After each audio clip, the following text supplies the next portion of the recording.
Hey guys, I'm Randy. And I'm Daniel. We're two lifelong friends and musicians, but when we're not playing gigs, we like to talk games. And today on the Gaming Gig Podcast, we're discussing, is 8K really necessary? So Randy, I see this chart. I have a chart. Normally we don't go into a podcast with a chart. Yeah, never have we. But today's one of those days because I started doing some research. Because there's been all these rumors about the PlayStation 5 Pro. And one of the Slim things, Pro. The Slim Pro. The Slim right? Fast Pro.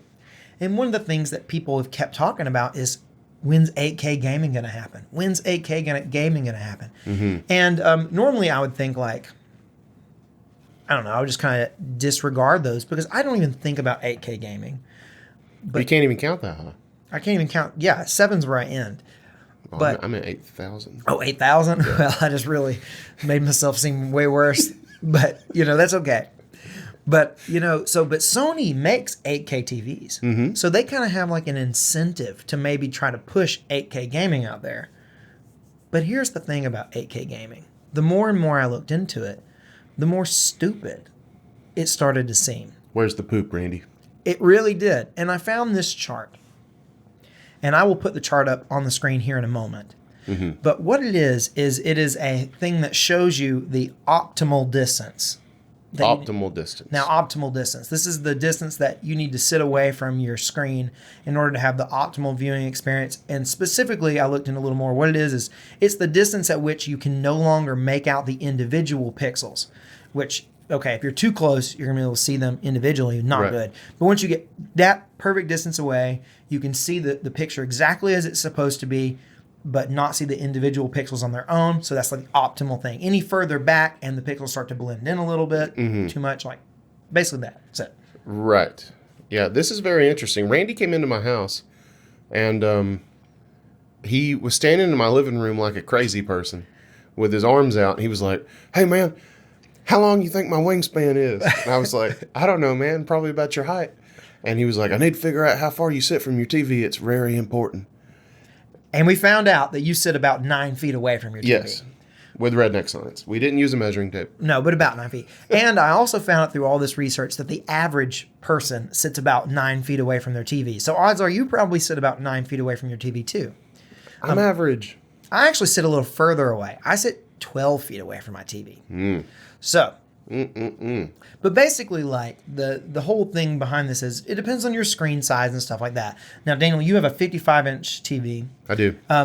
In order to get the optimal distance for your 4K TV, you need to be sitting 3.7 feet away from it. Now, that is obviously very close. So that is optimal. I don't know that I like calling that optimal, though, because there's like a window. There's a window, right? And 3.7... It's like the minimum. It's the minimum. It's the minimum, what it is. Right? The maximum. It's the minimum. The maximum that you should sit away from it to be it still look like 4K would actually be 7.2 feet. Yeah. So if I'm sitting anywhere from 3.7 feet to 7.2 feet from my TV, I'm benefiting from 4K. Right. And I don't. No, you sit slightly further out, which means that to your eyes, whether you're seeing a 1080 signal or a 4K signal, they're going to look the same to you. Mind blown. Mind blown. Okay. I actually did sit on a couch, though, this afternoon that was closer. And I was in the Goldilocks zone. You were in that zone, right. And I could tell. And you really can. So, a lot of people probably would benefit from a 4K TV, 55-inch. Now, if you go up to something like a 65-inch, you get an extra foot that you can be further away and still benefit from it. That's what I have. I still sit too far away. Which is why I figured out that, I've always thought, some games in 1080p look great. If I'm playing 1080 60, it still looks just as good to me, and I couldn't figure out why. Well, that's why. Yeah. Because there is no difference. Yeah. There are other things, obviously, that go into how good a game looks. We talked about this before the podcast. Things like anti-aliasing. Also, just things like pop-in or just the the processing, the details on things they can add textures. More, textures, all those things can look better or worse, and that has nothing to do with how many pixels are on screen. Right, HDR. Right. Yeah. So if it's OLED. So those types of things definitely can make a difference. So that's not what we're talking about. But if we're talking about just pixels on the screen. Yeah, and that explains when you go into Best Buy and look at the wall of TVs, they all look better than yours. Right? Yeah. Because those are the expensive TVs. Yeah. And they have all the things turned on. But I mean, like, Mm-hmm. you know, things like HDR really can make a big difference. I know. Yeah. And then, you know, like those other things. But I wanted to know how many people actually own an 8K TV. Because I figured, God, it's got to be nothing, right? Oh, yeah. Well, 2.8 thousand people voted in the poll. Thank you. And a whopping 3% of you have an 8K TV. Yep. Which, that means that's nobody. That's nobody. That's like if you're in that 3%, you are nobody. And and I looked up, do you know how much 8K TVs cost? I'm going to guess for an 18-inch 8K TV would be approximately $9 quadrillion. Okay. You way overshot. No, but they do cost like your average 8K TV is going to cost you like $4,000 Yeah, I believe it. right now. I believe it. There might be cheaper ones out there, but I'm talking like one that you might want to use, you know? Right. That to me is just like insane. So like, first of all, no one owns an 8K TV, so why would anyone want to game in 8K? Well, we got some comments. We do. Let's find out. So, Rainball says, I didn't even know 8K was a thing yet. And that's because it barely is. Did you know about 8K? Did you? I mean, like we all I knew know, it was a like thing, yeah. it's like the whole. There's been this whole thing with the PlayStation 5 where it says 8K on the box. Yeah. But as far as I know, have any games can it even really put out an 8K signal? If it can, I don't know about it. Right. I mean, like maybe it can. Maybe like it, I don't know. I didn't look into that. I probably should have. I saw a video where Linus Tech Tips was experimenting with a 4090, like might have been before they were actually released, and he was trying to game in 8K with that. Did it work? Yeah, more or less. Kinda. I don't think it was like flawless. I think he was basically like, it is running in 8K, but the frame rate's worse. Why would you do it? Right. That was kind of what he said, I think. Yeah, it's kind of ridiculous. I didn't know it was a thing really either. I mean, I remember on the PS5 it saying that, but I didn't know that it was actually like a thing people were trying to do. I don't really know why. You know, Jesse has a comment here, says, I have Ultra 4K HD TV. What, old technology? No, it's not old technology. No, it's current. Yeah, that's like what I think most people, judging by the chart that we looked at earlier, most people could probably benefit from having a 4K TV. If you're sitting anywhere, like depending on the size, obviously, but if you're sitting anywhere around that, like below 9 feet, you could probably benefit from a 4K TV. Yeah, for a lot of people. But since most people sit at 9 feet, it seems like you need to get at least 70 inches. You need a big old TV. Yeah. But you know, like at the same time though, when you're looking at like, oh, that TV looks great, you're not always, you can get up close to it. You know, you stand just a couple feet away from it to see what it looks like. Right. So I'd still think that the distances are far enough. Like you can stand close to your TV. Most people are going to be able to benefit from it. But to benefit from an 8K, you're going to have to stand like minimum of 4 feet away from the thing. You have to be so close to your TV to be Minimum of 4 feet or a minimum, because that's going to be your like even I see. even if you have a 70-inch TV, in order to benefit from 8K, you're going to have to sit within 4 feet, four and a half feet. Yeah, meaning the farthest you can be from your TV is Right. 4.5 feet. Right. Yeah. Right. Okay. The I understand. farthest you can be away, you have to sit that close to be able to tell the difference between 4K and 8K. That's like when I used to come home from school in the 3rd grade and like post up in front of my grandparents' like CRT TV and watch Dragon Ball Z. If you had an 8K, you would be loving it. You better believe I would have. Yeah. But we had a really interesting comment here from Sebastian. Hit us with Sebastian's comment.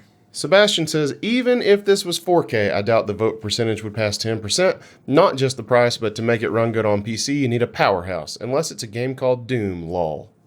I haven't played Doom, lol.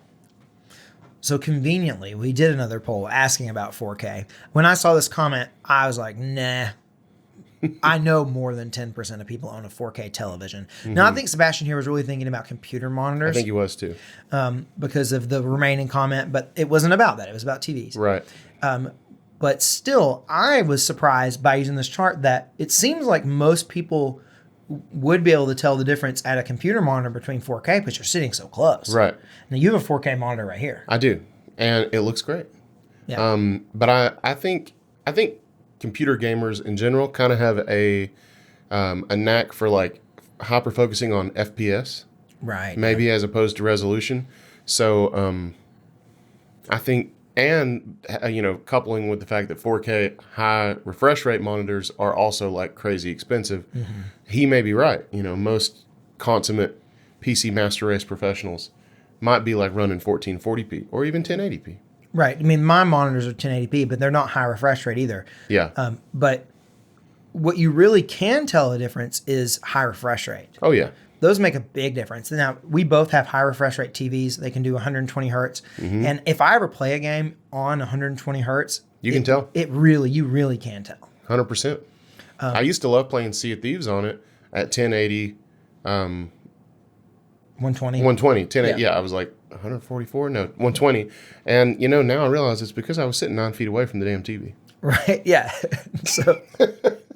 So you didn't. It looked great to you, and it was buttery smooth. It was buttery smooth, and it looked so. I remember sitting there being like, "This doesn't look any worse," and look how smooth my sword moves. Right. So I would love to see like if we could. So when people are saying like, "What's the point of having like a PS5 Pro or a more powerful Xbox or something like that, or even a more powerful Switch?" The reason that we need that is not because we want to be gaming in 8K. It's because we want to game in high refresh rate. That's right. It is so nice. And here's the thing. The PS5 cannot consistently do 4K 60. We're getting 4K 30. That is being the like most consistent thing that we're getting right now. And 30 is not a high frame rate. 60 is like a minimum of when you're talking about like a higher frame rate. And that's not even like most monitors, most displays can do 60 easily. So it's not even really that high. So we need to be hitting 60 FPS needs to start being our minimum of like what we aim to game in. I've already pretty much made that mental shift. 60 FPS is what I want, unless it's a handheld. And if you're doing something like with your Steam Deck or your PC, you're probably always aiming for that 60 FPS over anything, right?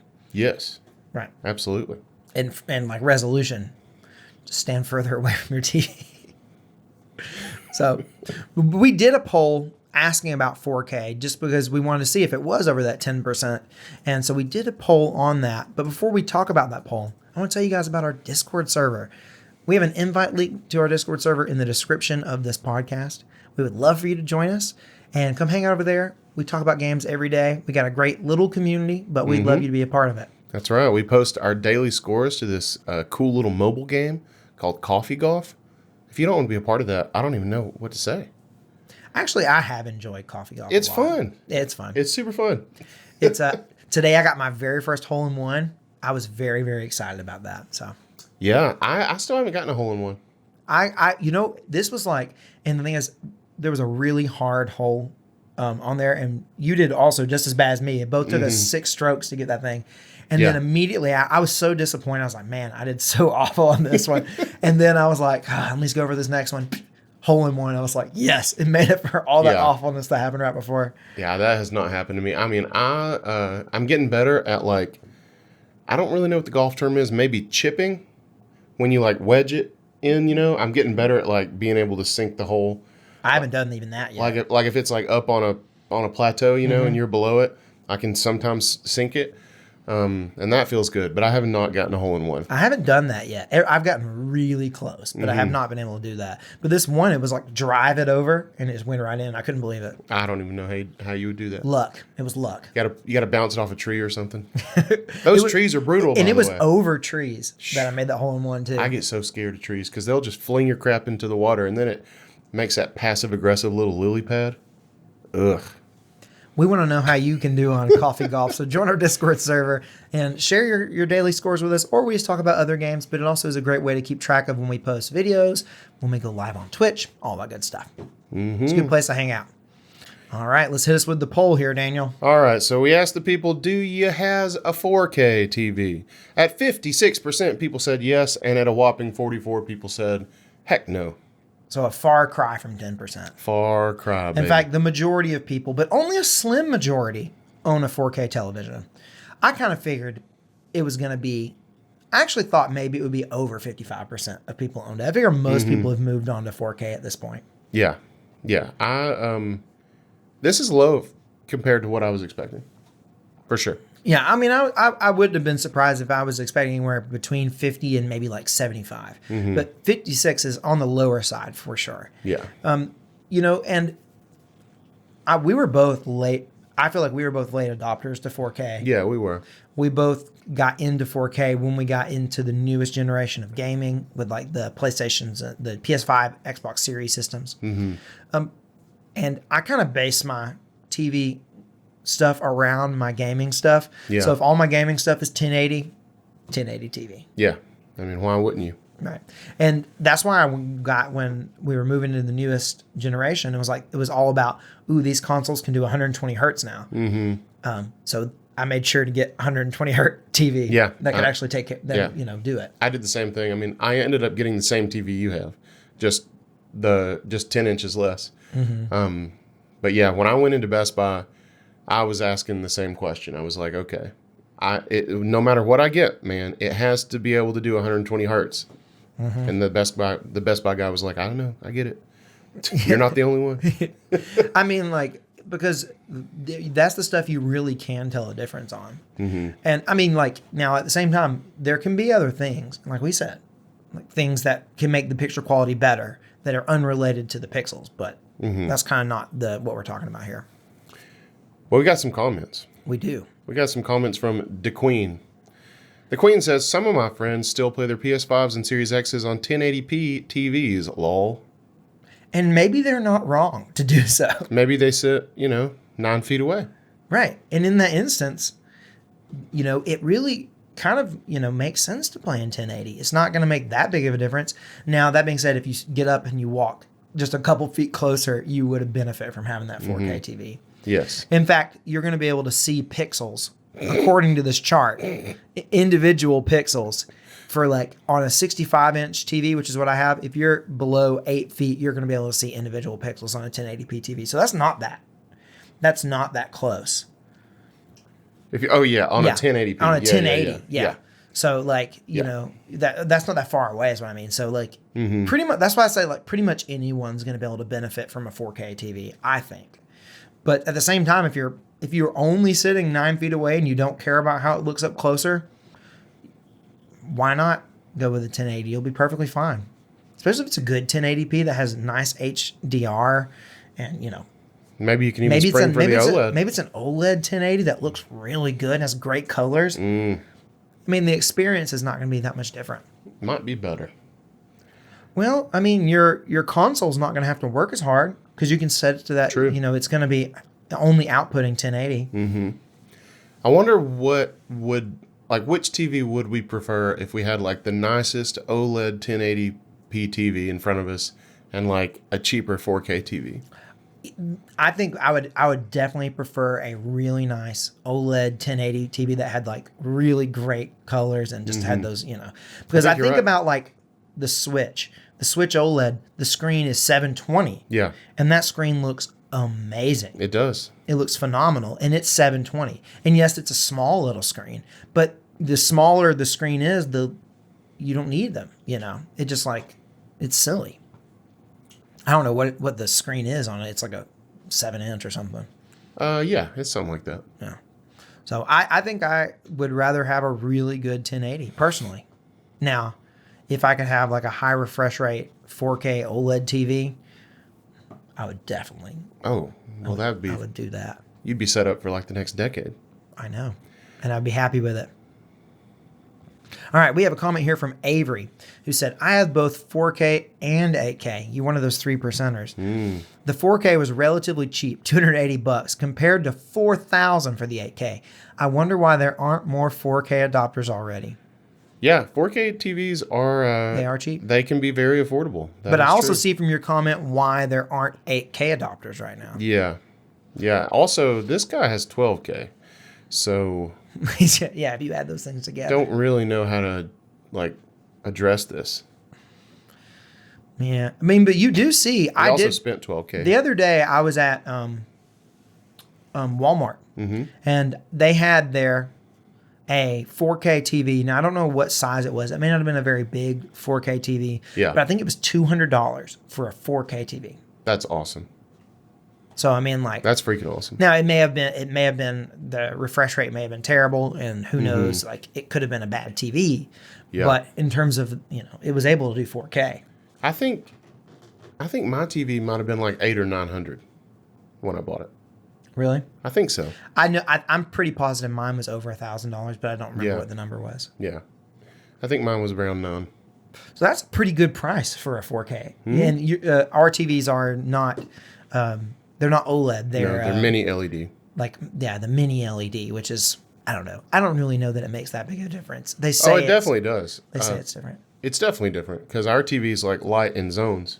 Yeah. And an OLED's lit per pixel. So, and if on a really dark screen on our TV, you can see where the light is. I mean, like, right, yeah. There's no denying it. But no, I don't know that there's much of a difference between regular LED and the mini LED as well. I see. There's definitely a difference between that and OLED, for sure. I was like, I can't believe I have to explain this to you, but it's there, buddy. No, I was talking about between like a regular LED. And now if it has like a global backlight, I don't know. See, I honestly often turn off the local dimming because I think it looks weird when part of the TV is turned off completely and then part of the TV is backlit. I just think it looks weird. I turn off that setting. I don't really love the way it looks, but that's just a personal thing. Yeah, I thought I had mine turned off, but I definitely notice it sometimes. So I guess I don't.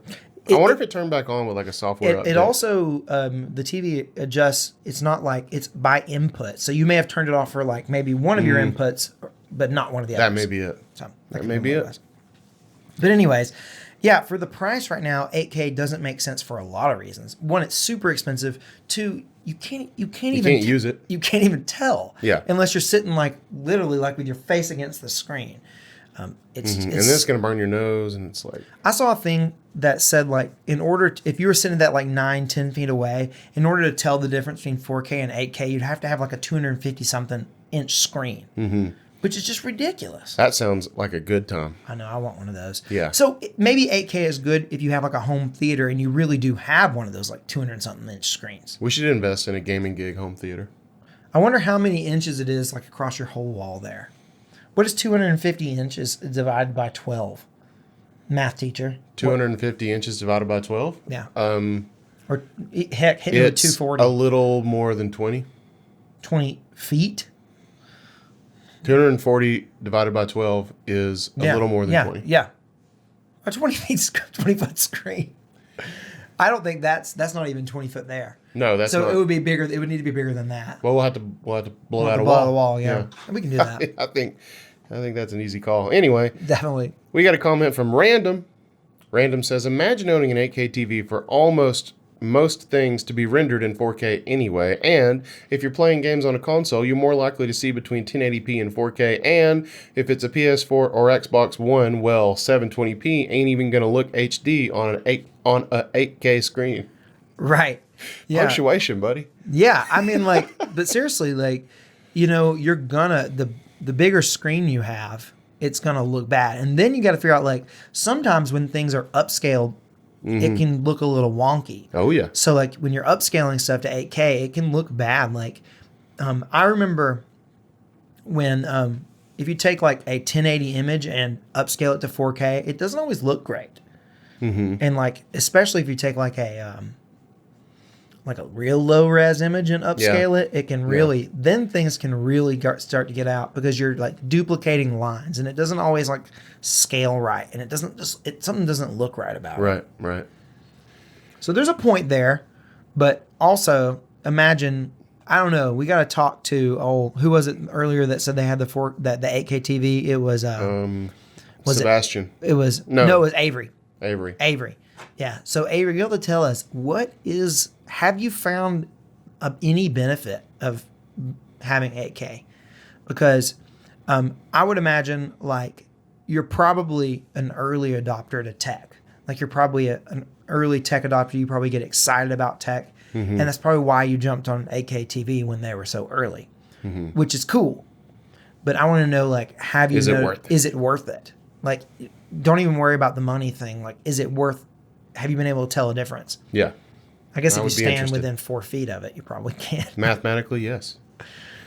Okay, so we've got more. But before we go on, we have to tell you about our Twitch channel. We mentioned our Twitch channel when we were talking about Discord a few minutes ago. But we stream on Twitch every Tuesday, Thursday, and Sunday night. And we would really love for you to come hang out with us. It's a great way to get another look into our charming personalities. Especially Daniel's. I was about to say especially me.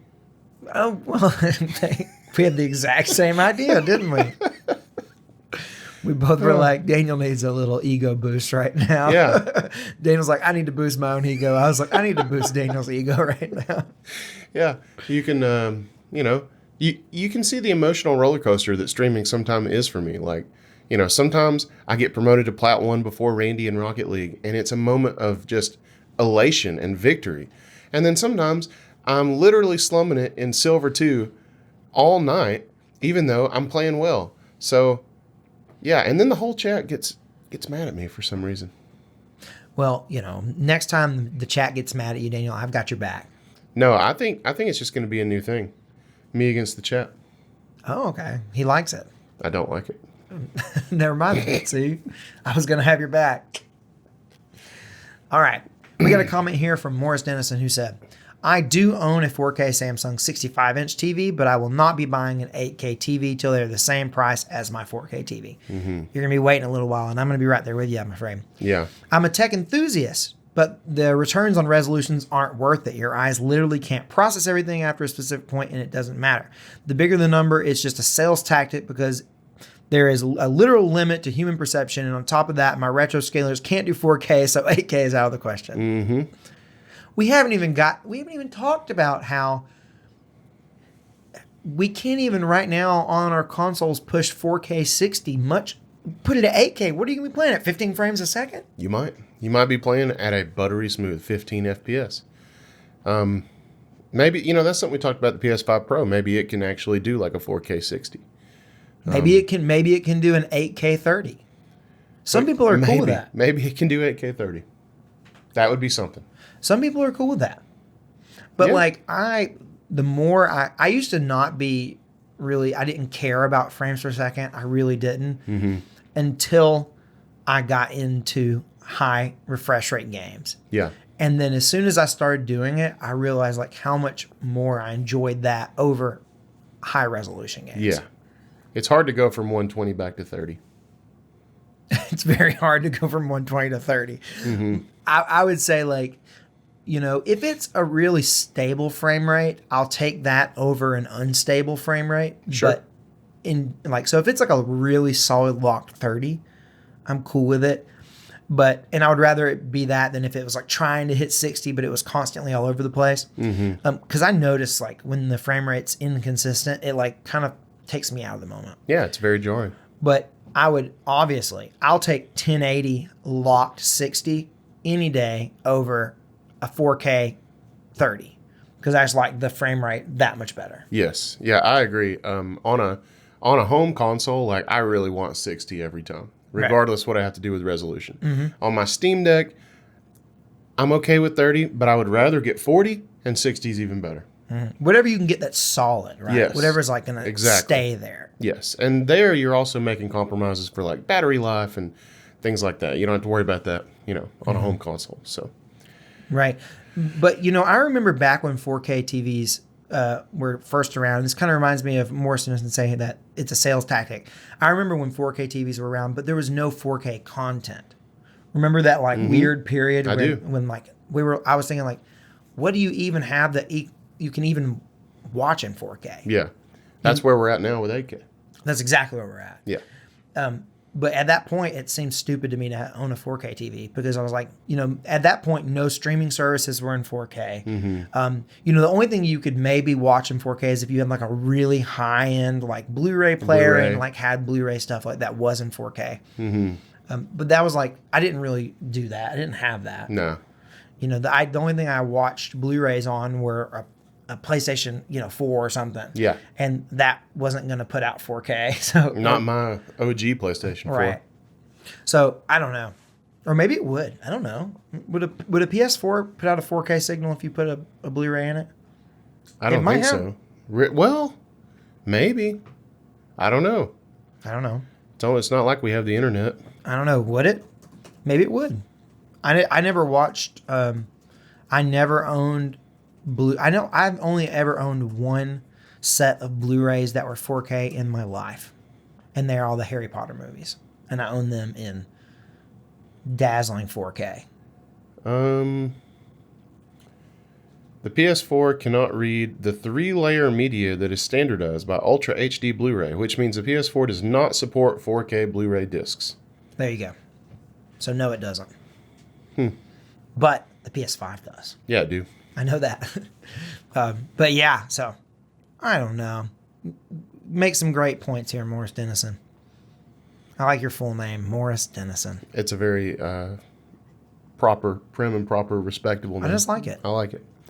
All right. You know who else I like? Oh, who do you like? I like Landon Stallings. And our next comment comes from none other than him. Who is he?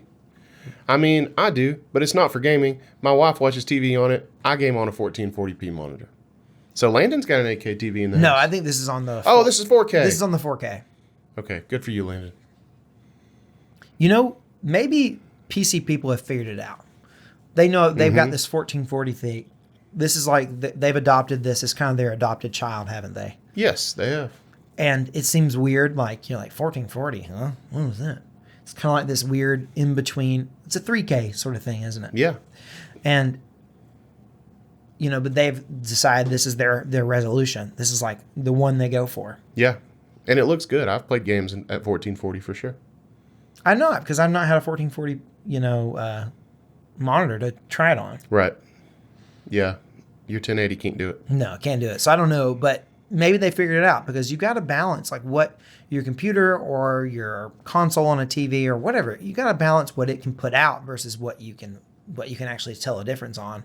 And oftentimes these 1440p monitors you can get them in high refresh rates, which is going to be a lot cheaper than a 4K high refresh rate. Right. For whatever reason. I don't know why. Do you know why it's cheaper? I mean, Pixels. Less pixels. I mean, like the thing about 4K, you're literally talking about, like we're talking about a 1080, you're talking about 4 times the amount of pixels. Yeah. As a 1080 monitor, which is insane. So that's a lot more. So a lot of pixels. Yeah. I don't know how they do it, man. It's crazy to me. It's pretty insane. Have you seen like close-ups of how those things work? It's insane. I don't even know how you'd make something to be that small. With the tips of your fingers. Very tips. And then you talk about like as you shrink down the size of the screen, they get closer and closer. I know, together. but the same amount of pixels. That's insane to me. That's insane. That's what blows my mind. Thinking of it like that. Right. Yes. You know, you think about like I have like a 1080p, TV, an older one that's in, and it's like a, I don't know, it's like a 50 inch. Okay. And then I imagine like, okay, there are the Ally. Yeah. That's a 1080. That's a 1080 screen. And it's like a 7.5 inch screen or something, and it's got the same amount of pixels as that TV. It just blows my mind. Yeah, it's pretty insane. Well, I can one up that. Okay. You know about the Analog Pocket? Yeah, I mean, I definitely have heard about it. Yeah. So the Analog Pocket is that device from Analog that plays all the portable systems. Game Boy, Game Boy Advance, Game Gear, all that crap. Guess what the resolution is on that little screen? I don't know. The fact that you're bringing it up makes me think it's high. Is it 720? 1440p. No way. 1440p. That thing is how many inches? That thing is tiny. Yeah, it's like the size of a Game Boy. What screen? It's a 1440 screen, but what is the dimensions? What are the? That's what I'm. What are the? 3.5 inch screen right there. 3.5 inch screen. Oh my God. 1440. 615 pixels per inch. Yes, that's 10 times the resolution of an original Game Boy. Wow. That is insane. 1440 on a 3.5 inch screen. I bet that thing is crystal clear. Dude, everybody says I bet it in is. order to see the pixels, you would literally have to be like less than an inch away. You would be like have to like put. You'd have to like have a magnifying glass, man. My eyes can't do that. No way. That is insane, Yeah. man. I can't believe that. One of these days. I was thinking 720 would be impressive for that small of a screen. It would. It would look great. 1440 is unreal. Yep. At some point in the next 10 years, I'll have one. You can look at it. Yeah, I have to look at that. That is insane. What is the resolution on your little Game Boy, your Game Boy Advance? The Game Boy Advance, the modded one? Yeah. Is it have a high, or is it try to stick with the original resolution? I don't remember exactly which mod that was. I remember the colors look good on it, but that doesn't mean it was high resolution. Because that's the thing. Colors, like how good the color quality is, makes a much bigger difference than what the resolution is, in my opinion. That's why like OLED looks so good. Because you really have that HDR. You have that, that big differences between your dark and light colors. It makes a big difference. Yeah, I'm not finding a resolution, but I'm sure it's there. But, and it could be that, and I don't who even knows, know it could be the original resolution, but it just, has such a good quality screen, It could be. I know that a lot of those screen replacements are like taken from like old Blackberries and things like that. Oh. So they may not even all be created equal, if I'm being honest. True. But it's a good looking screen. Yeah, I remember it looked good when I first saw it. Mm-hmm. That's like, like the DS Lite has a really good looking screen. Looks and it's great. Very low resolution, but it just looks good. Mm-hmm. And, the technology behind it there's a lot more than just pixels. Oh, yeah. I know. No doubt. We've talked about a whole lot of pixels this podcast. Man, we are some pixel peeping people. And if you made it all the way through a podcast where we talk about how dumb 8K gaming is, you know what? You deserve to be shouted out at the end of our next podcast. You do. More than anybody. More than anybody. And we do that through our 3 for Dale Club. So what you do is leave us a comment on the YouTube version of this podcast and just somewhere in there put 3 for Dale. And that lets us know, it's like our secret code phrase. Mm-hmm. Lets us know you made it all the way to the end.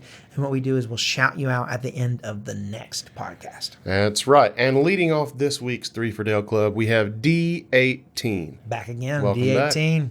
All right. Now we have one here. Bobbity? How do you pronounce this? Bobbity? That's Bobbity. Bobbity. Yes. If I remember correctly, wasn't it Bobbity that brought Majin Buu into the world? I think it was. Yeah. So I'm pretty sure that's who this is. The one who brought Majin Buu into the world. Mm-hmm. Next, sorcerer of sorts. He's a sorcerer for sure. Yeah, okay. Yeah, absolutely. Next, we have the like button. Right, the like button. And like I said last week, the like button has become sentient, started watching our podcast, is a fan, and now is part of the 3 for Dale Club. It really speaks volumes about the sophistication of AI. Yeah, I know. All right, next we got AJK, which is Anthony, our probably the longest running Gaming Gig fan, and Anthony is also an Aussie. Yes, he is. He is. And I hope you're doing well over there in the land down under, buddy. I thought you had more. No, that was it. All right. Next, we have a good Discord friend of ours, the Laninator. Laninator has been on Discord a lot. No, I'm just saying, like, he keeps it alive. Laninator is literally an MVP. Like he plays coffee golf with us. I was gonna say he's like the only person that plays coffee golf with us. Mm-hmm. Wait, yeah, you're right. It's just us and him and Dan. Mm-hmm. But that's how it starts. That's how it starts. We need more people to play coffee golf with us. It's fun. It's a fun game. We got Landon Stallings next. Landon, maybe you can play some coffee golf with us. Landon, I would love for you to play coffee golf with us. Watch it. It'll happen.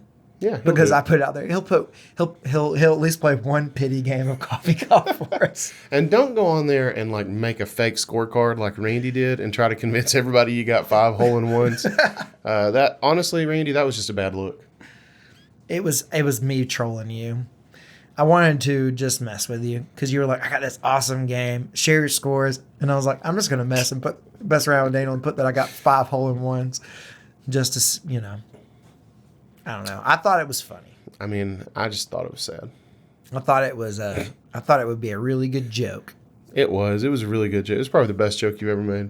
I'm glad. I'm sure you're still laughing about it a week later. So yeah, I am. That's true. All right, guys. Well, until next time, I'm Randy. And I'm Daniel. And this has been Gaming Gig. Peace out.